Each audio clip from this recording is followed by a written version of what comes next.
Now, could the controversial HS2 rail link be delayed or even scrapped? Cost estimates have been rising and a growing number of senior politicians appear to be questioning the need for the high-speed line, which would initially run from London to Birmingham. But despite spending cutbacks, the government says it remains fully committed to the scheme. Here's our transport correspondent, Peter Plisner. Birmingham's east side and a large swathe of land that's been earmarked for the city's new HS2 station. On the hoardings around the site, there's plenty of information about the project and its timescales. Inside the hoarding, there's quite a bit going on. A lot of it is preparatory work like archaeology.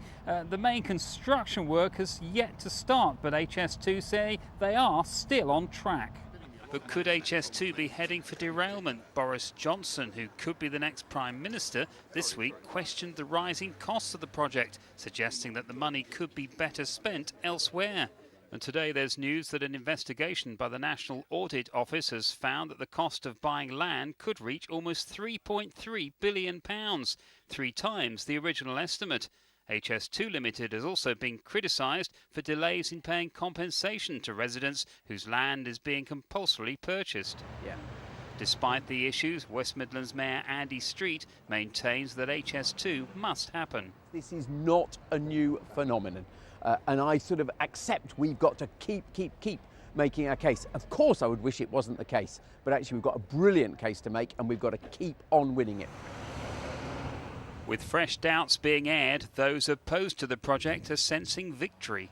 People are finding out that there is no justification for it, that other projects deliver more benefits to more people more quickly, will cost less money, and they're not going to happen if HS2 goes ahead. But for HS2 Limited, it's been business as usual, and this week it's been promoting a new skills strategy designed to recruit more young apprentices like Mariah Ahmed. I'm so excited to be part of this. It's like a dream come true, really. I mean, I'm so young, and to be part of such a huge, like probably the biggest project of my time, really. And for HS2 suppliers like train builders, there's a lot at stake, not least on the jobs front. Speaking, very frankly, that is one of the sustainable legacies that this project will bring. So not just from building the infrastructure, but for building the trains as well going into the future. With debate raging on and costs continuing to rise, the next few months will be crucial for HS2. Well, Peter joins us now close to the site where Birmingham's HS2 station is being planned. Peter, it does seem as though there's quite a lot happening there at the moment. Well, there is, as you can see, a lot of the area is cordoned off. This would be the front of the HS2 station. The pub behind me, well, that's to be demolished. It was destroyed by fire a few years ago, and HS2 Limited say it's now unsafe. They're going to knock it down at the weekend. It'll mean the closure of this road, Park Street, in Birmingham, which is a major thoroughfare. If you use it, then avoid the area. It's really the end of an era. A pub has stood on this site since the early 1800s, and now it's going to disappear.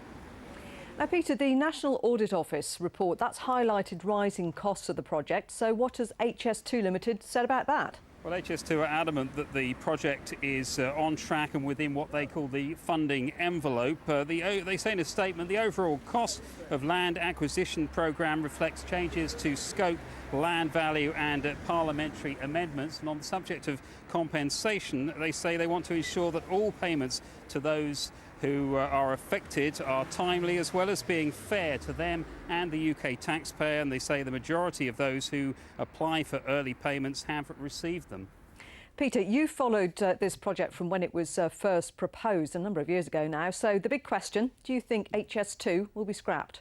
Well, I think at the moment it seems quite unlikely that phase 1, the bit from London to Birmingham, will be scrapped. A lot's been spent on it, a lot is already happening, and as you heard, Andy Street is lobbying hard. The same can't be said, I think, for the bit to Manchester and Leeds. The bill that would clear the way for that has already been delayed, and it could be delayed further.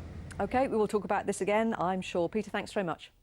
And indeed, there will be more about HS2 on Sunday Politics. That returns this weekend, 11 o'clock, here on BBC One.